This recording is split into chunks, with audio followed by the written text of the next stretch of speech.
Hello, everyone. Welcome to English Coach 3Ts. I'm Tanya, and today we're going to talk about speaking in English and how you can increase your speaking fluency.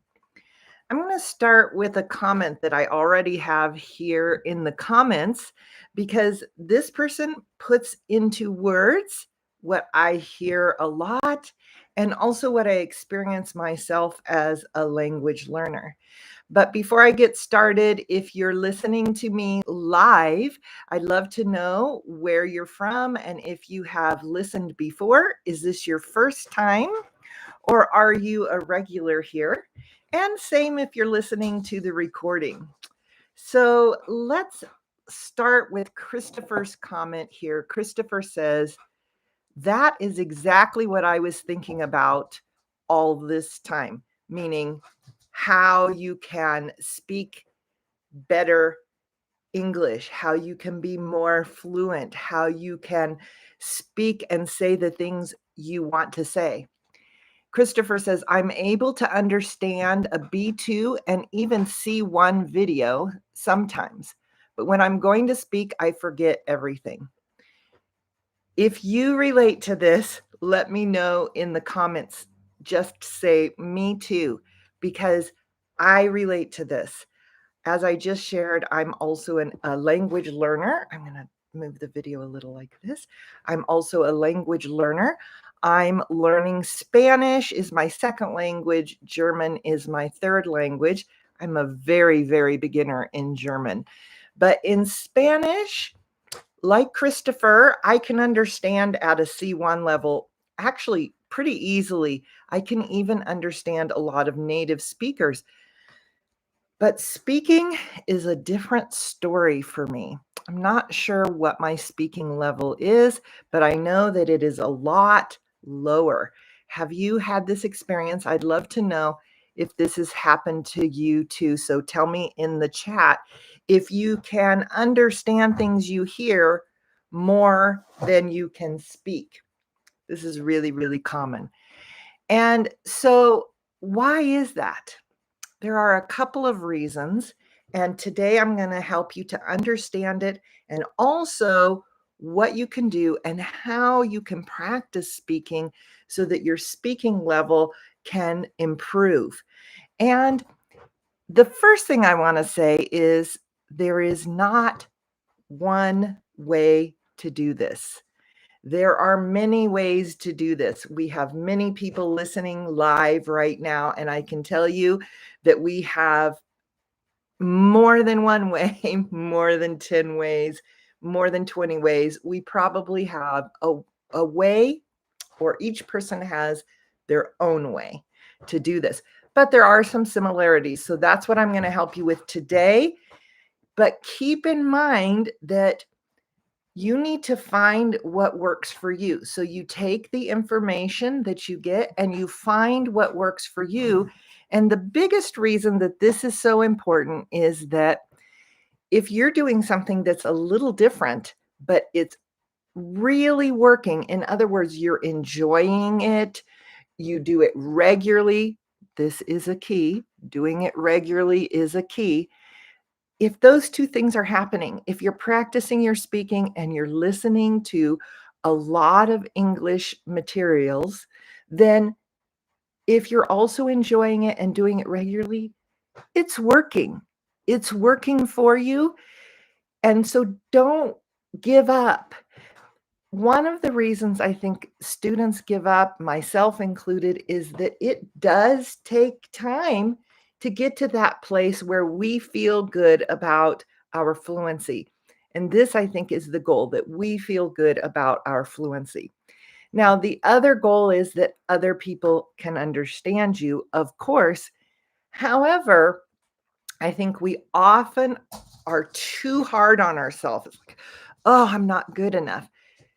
Maybe you're already able to communicate. And for now, that's a good thing because you can keep getting better if you keep doing that. We have to go through that awkward stage. In other words, we have to go through that stage where it feels difficult and maybe even embarrassing. And that's why it's so difficult to reach the fluency we want, because it's uncomfortable. So let me see who is here with me in the chat. Let me know. My chat is not moving, so I'm not sure what is happening. Oh, the chat is disconnected, it says. Oh, it says we're going to try to reconnect it. Hopefully you can hear me okay. Give me a thumbs up if you can hear me. Let me know. So there are basically 3 ways that you can practice your speaking, and speaking is critical. It's important. It's crucial to improving your speaking skills. And listening, like you're doing right now, is another part of that. So you want to keep listening. It can be very confusing online because you hear teachers saying, if you want to speak, you have to speak. You're listening too much and da da. You're only listening too much if it's taking away from time that you could be speaking. Okay, so I see some thumbs up. At least I know you can hear me. The chat's not working, so hopefully that's going to start working soon. Keep trying to put things in the chat, and that might help it get going. So I was saying that you have to do both, and really you have to do a lot of listening. So if you are able to understand a B2, a C1, or a C2 level, keep listening more. And I talked a lot about that in another video that I will put in the description below. But today we're going to focus on practicing speaking. So I said there's 3 ways. Basically, let's just say basically. Espy, come on over here. We're having a live. Espy's going to join us. Espy is my dog. If you haven't met Espy yet, she's here with me. And here comes Pippa because I have a treat. So I'm going to break this treat so that they can have a little bit. So you can speak with a human, with another person. And oftentimes we think this is the only thing. I have people say to me, or students will say to me, I have no one to speak to. Well, everyone has these other 2. So speaking to another person, yes, this is the best way. Yes, this is something you need to do. And there are 2 other ways. You can also speak to yourself. You are a human. You are a person. And now AI, artificial intelligence, or robots are improving so very much. It's incredible how much they're improving. Are you going to say hi? Say hi. This is Pippa, my cat. I'll put her name in the chat. See if we can get this chat going. Speaking of Pippa and Espy, this is Espy, my dog. You can't see her because she's down on this bench that she likes to sit on. But you can speak to your pet and your plants. You can speak to nobody.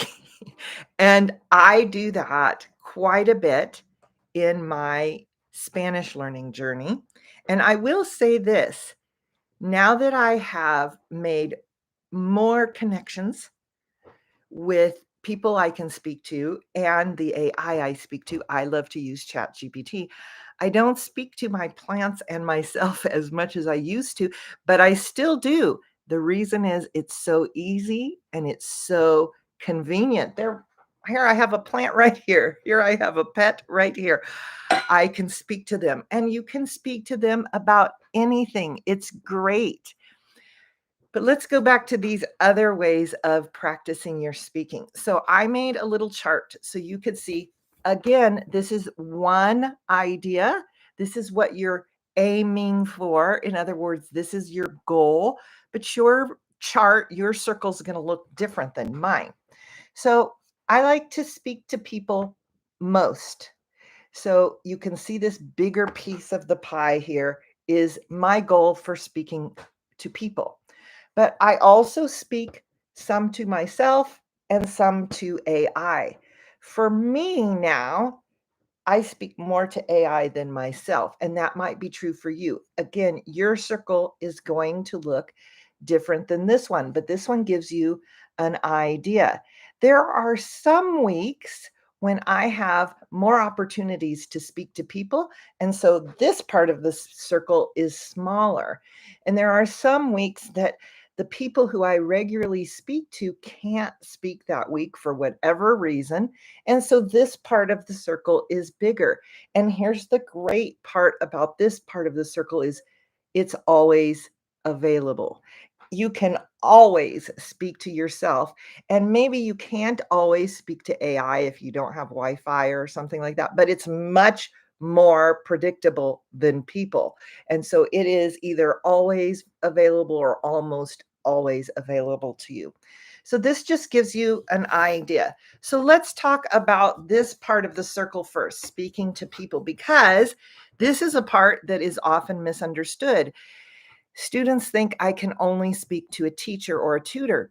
And while it is great to speak to a teacher or a tutor, and there are lots of advantages in doing that, there are other people that you can speak to.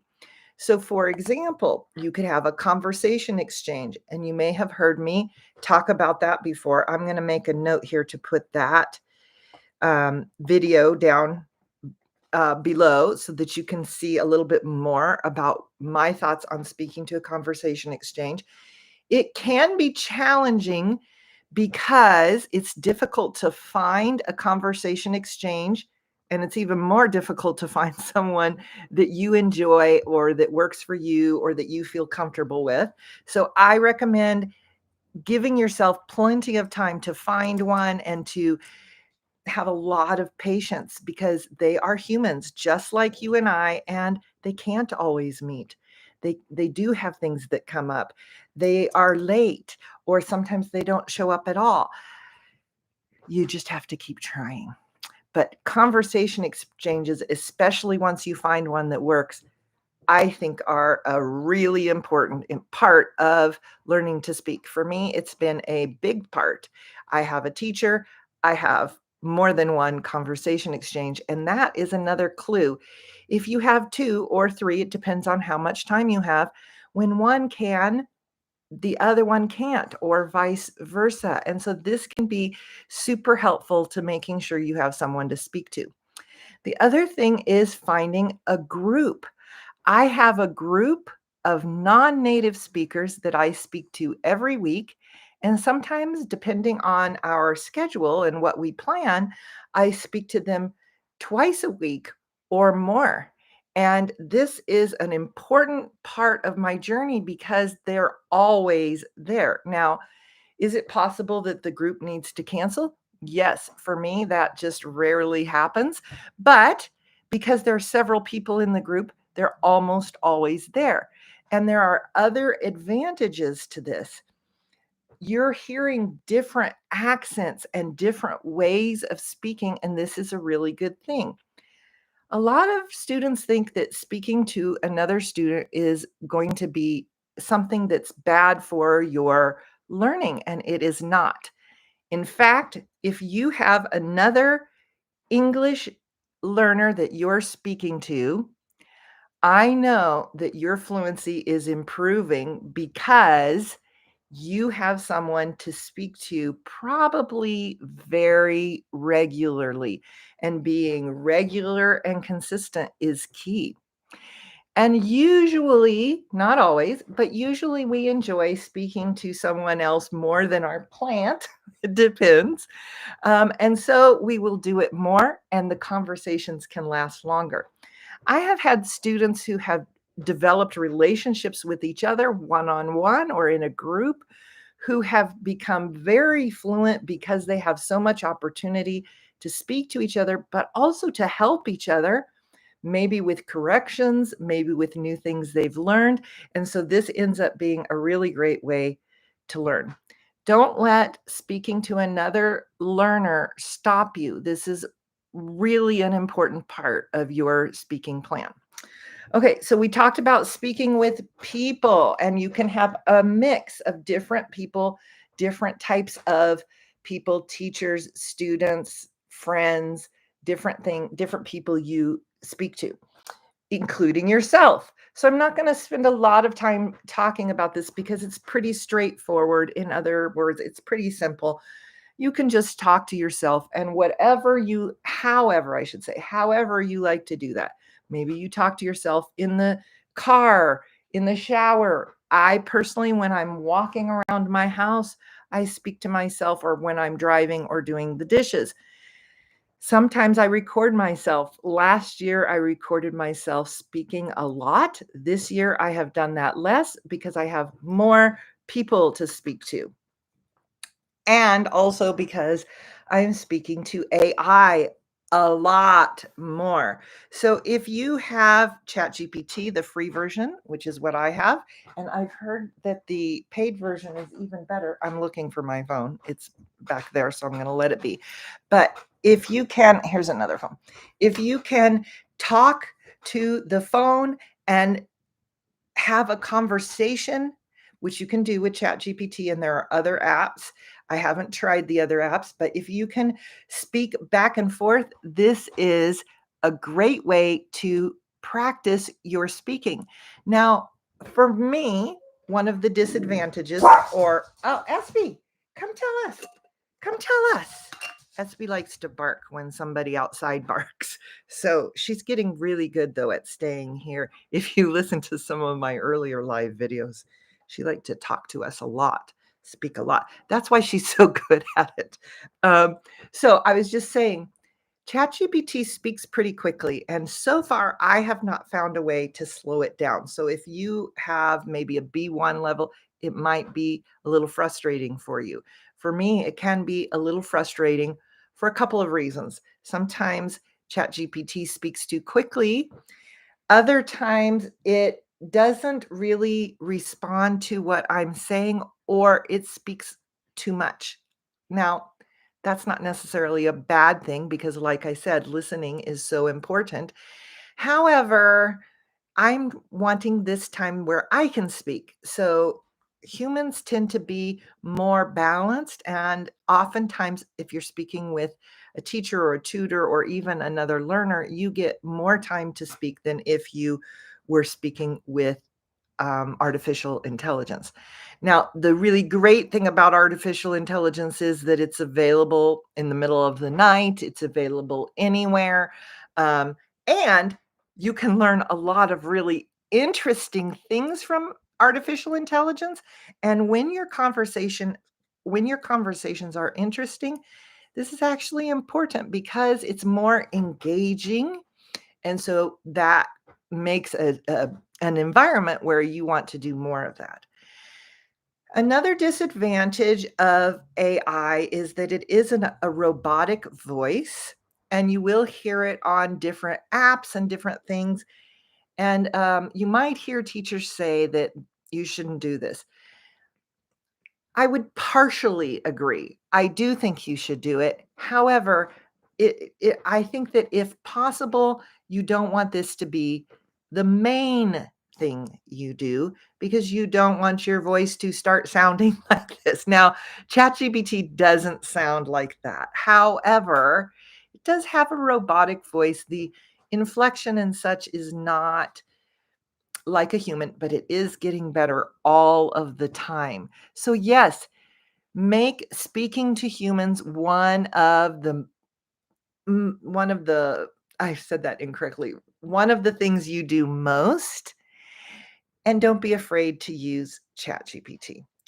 I'm really sad that our chat is not working today. I hope that if you have questions, you will go to the recording that I will post of this video here in just a minute.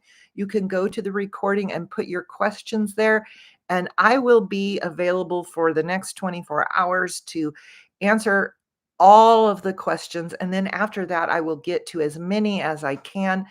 Sometimes after time, I can't get to all the questions, but often a lot of the questions get answered in the first 24 hours. So hopefully you will put your questions there. Don't be shy. Your questions are important, and it's a good way to keep learning.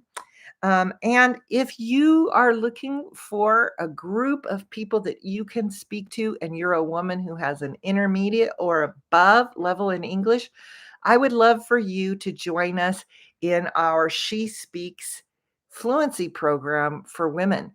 If you want more information or you want to get on the wait list, I'm going to put the link below so that you can sign up for the wait list. And then I'm going to make sure you get the information that you need while you're waiting, including being able to get onto my newsletter where I give lots of tips and trips.